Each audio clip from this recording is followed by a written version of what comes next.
Me if this sounds familiar. You kick off a big, important strategy project, and it immediately goes one of two ways. Either it gets completely stuck in the mud, drowning in data, we call that analysis paralysis, or it produces this beautiful, elegant plan that, is totally useless because it has zero connection to the real world. These are the two great killers of strategy, and we're going to talk about how to beat them. Let's put a name to the enemy here. We're dealing with what I call the two strategy traps. Now, they might look completely different on the surface, but trust me, they both lead to the exact same place. A whole lot of wasted time, wasted money, and absolutely zero impact. Yeah, see, these two traps are kind of like polar opposites of failure. On one side, you've got analysis paralysis. That's when you're so deep in the weeds looking at every single tree that you completely forget you're even in a forest. And on the other side, you've got these unimplementable recommendations. It's like having a perfect, beautiful map, but for the wrong territory. To make this really hit home, let's walk through a quick story. There was a healthcare company, and they knew they had a big inefficiency problem. So leadership got together, and they formed what seemed like a super logical hypothesis. The problem has to be with operating room scheduling. I mean, that's where all the money is, right? So the traditional way of thinking would have been to send a team of analysts to go crunch scheduling data for like the next 6 months. So how do you keep from spending 6 months analyzing the completely wrong thing? Well, you use a different approach. And that's where we introduce the solution, the strategy validation loop. Now, the most important word here is iterative. This is not about kicking off a massive, all-consuming data hunt from day one. No. It's about quickly and cheaply validating the direction you're heading in first, just to make sure you're even aiming at the right target. And the loop itself is pretty simple. It's just 4 steps. You start with your best guess, your hypothesis. Then you test it fast and cheap with top-down validation. Now, this leads to a super important decision point. Do we pivot or do we proceed? And only if you decide to proceed, do you commit the big resources to that heavy, data-intensive bottom-up verification. So let's look at that first big phase. The chop-down part is all about one thing: finding the right forest, right? Before you send in the whole army to measure every single tree, you gotta know if there's even any gold in that forest to begin with. So how do you do that fast? Well, look at the tools. We're not talking about deep data dives here. It starts with people. You go talk to your employees. You talk to your customers. You look at the high-level financials. You see what competitors are doing. This is all about getting directional accuracy and getting it fast. And that's exactly what happened in our healthcare story. Instead of locking themselves in a room with spreadsheets, the team spent just 1 week talking to people on the front lines. And you know what? A nurse gave them the golden ticket.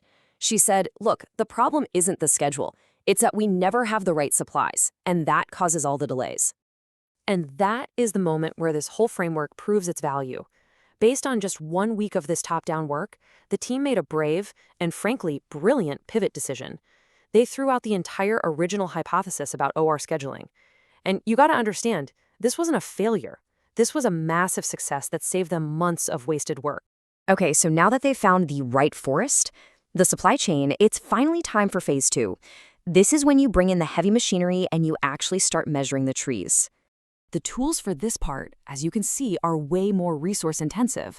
Now you're doing the detailed process mapping, the deep operational data analysis, building out the financial models.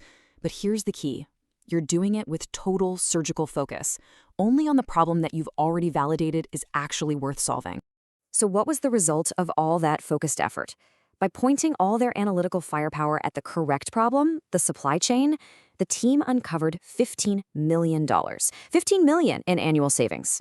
A huge, bankable outcome they would have completely, totally missed if they'd just stuck with their original plan. I mean, the story really says it all, doesn't it? The strategy validation loop didn't just find a better answer. It saved the entire organization from wasting months chasing a low-value problem and laser-focused their best people on where the real value was hiding. So we've talked about the problem and we've walked through the framework. Now for the most important part, implementation. How do you, as a leader, actually make this happen in your organization? Here's your playbook. 4 critical behaviors. First, you always start by talking to people. Make focus interviews non-negotiable. Second, create formal go, no-go decision gates. You don't just drift into the deep analysis. Third, your job is to be the shield. Protect your team from stakeholders who are screaming for detailed data way too early. And finally, and this is a big one for the culture, you have to celebrate pivots. A pivot isn't a mistake. It's a sign of smart, successful work. So, how do you measure if this is actually working? Well, it all comes down to a single, pretty surprising metric: 40%. What is that? It's your hypothesis invalidation rate. It's the percentage of your initial ideas that you prove wrong during that quick top down phase. Now, think about it. In most corporate cultures, a 40% failure rate would be a catastrophe, right? But with this framework, a high rate is a sign of incredible success. It means your validation process is working like a charm, saving you from pouring time and money into bad ideas. Okay, so here it is, your Monday morning action, the thing you can do right away. At your very next strategy meeting, I want you to ask your team one simple but incredibly powerful question. What is the fastest, cheapest way we can test our core hypothesis?